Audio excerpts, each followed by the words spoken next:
السلام علیکم ورحمۃ اللہ وبرکاتہ۔ محترم ناظرین و سامعین، ماہ محرم الحرام کا مہینہ چل رہا ہے اور اس مہینے کی جہاں بہت ساری فضیلتیں ہیں، اس مہینے میں ایک خاص دن آتا ہے، اس دن کی فضیلت بھی بہت زیادہ ہے اور وہ ہے یوم عاشورہ، یعنی 10 محرم الحرام۔ اس کی احادیث کے اندر بے شمار فضیلتیں وارد ہوئی ہیں۔ جناب محمد رسول اللہ صلی اللہ علیہ وسلم کے زمانے میں رمضان المبارک کے روزے کی فرضیت سے پہلے عاشورہ کا روزہ یعنی 10 محرم الحرام کا روزہ یہ فرض تھا۔ سن 2 ہجری میں رمضان المبارک کے روزے فرض ہوئے تو اس کی فرضیت ساقط ہو گئی۔ اب عاشورہ کا روزہ رکھنا یہ مستحب ہو گیا، لیکن جناب محمد رسول اللہ صلی اللہ علیہ وسلم نے اس روزے کی بڑی تاکید فرمائی اور مسلسل عاشورہ کے دن روزہ رکھتے رہے۔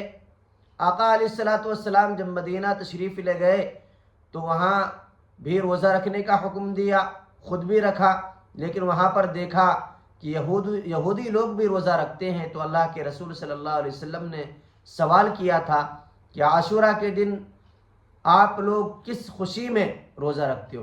تو انہوں نے کہا تھا کہ عاشورہ کے دن ہی اللہ تبارک و تعالی نے بنی اسرائیل کو دشمن سے نجات دی تھی، اس کی خوشی میں ہم عاشورہ کے دن روزہ رکھتے ہیں۔ تو اللہ کے رسول صلی اللہ علیہ وسلم نے فرمایا کہ اگر میں آئندہ سال زندہ رہا تو یہودیوں کی مخالفت کرتے ہوئے عاشورہ کے دن کے روزے کے ساتھ ایک روزہ اور ملا لوں گا، یعنی 10 محرم الحرام کے روزے کے ساتھ 9 یا پھر 10 11۔ اس طریقے سے اللہ کے رسول صلی اللہ علیہ وسلم نے فرمایا کہ اگر زندہ رہا تو آئندہ سال عاشورہ کے روزے کے ساتھ ساتھ ایک روزہ بڑھا لوں گا، 9 ملا لوں گا یا پھر 11 ملا لوں گا۔ لیکن اللہ کے رسول صلی اللہ علیہ وسلم وفات پا چکے، دنیا سے تشریف لے گئے، عمل تو ہوا نہیں لیکن حکم باقی رہا۔ تو آج بھی حکم ہے کہ عاشورہ کے روزے کے ساتھ 9 یا پھر 11 ملا لیا جائے۔ اس کی بہت بڑی فضیلت آئی ہے اور اللہ کے رسول صلی اللہ علیہ وسلم نے حدیث کے اندر فرمایا کہ مجھے اللہ کی ذات سے امید ہے کہ عاشورہ کا روزہ 1 سال کے گناہ کے معافی کا ذریعہ بن جائے گا۔ علامہ انور شاہ کشمیری رحمۃ اللہ علیہ نے عاشورہ کے روزے کے سلسلے میں بڑی اچھی توجیہ فرمائی ہے۔ وہ فرماتے ہیں کہ عاشورہ کے روزے کی 3 شکلیں ہیں۔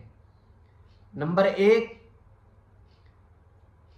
پہلی شکل یہ ہے کہ انسان 3 روزے رکھے، یعنی 9ویں، 10ویں، 11ویں۔ 9 محرم کے روزے، 10 محرم کے روزے اور 11 محرم کے روزے، یہ پہلی شکل۔ اس کی دوسری شکل یہ ہے کہ 10 کے ساتھ 9 ملا لے یا پھر 10 کے ساتھ 11 ملا لے۔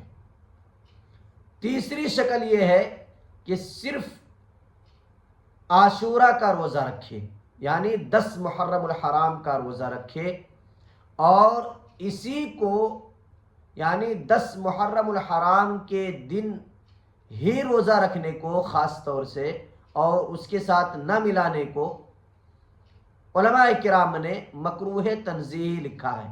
یعنی اگر کوئی شخص صرف 10 محرم الحرام کے روزے رکھے، اس کے ساتھ 9 یا 11 نہ ملائے تو صرف ایک روزہ رکھنا یہ مکروہ تنزیہی ہے، اس سے منع کیا گیا ہے۔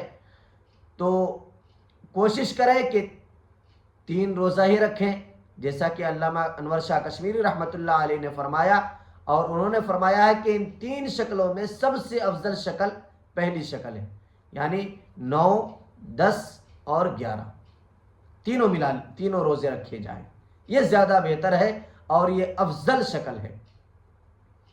عاشورہ کے دن 2 کام کرنے ہیں. نمبر 1 روزہ رکھنا ہے. نمبر 2 اپنے اہل و عیال پر، اپنے گھر والوں پر اپنی وسعت کے مطابق خرچ کرنا ہے. خرچ کرنے کی برکت کی وجہ سے اللہ کے رسول صلی اللہ علیہ وسلم نے فرمایا کہ پورے سال رزق میں کشادگی ہوگی. پورے سال رزق میں اللہ تبارک و تعالی فراوانی فرمائیں گے اس شخص کو جو عاشورہ کے دن اپنے اہل و عیال پر وسعت اور طاقت کے مطابق زیادہ خرچ کرے. تو ہمیں بھی چاہیے کہ اس دن یہ 2 عمل کریں. اللہ توفیق دے، دعائیں بھی کریں، قرآن کی تلاوت کریں، اللہ سے اپنا تعلق جوڑیں. باقی دیگر کام اس سے بچنے کی کوشش کریں جس کا اسلام میں کوئی تصور نہیں. اللہ تعالیٰ سے دعا ہے اللہ ہمیں اس بات کو سمجھنے اور عمل کرنے کی اللہ توفیق مرحمت فرمائے.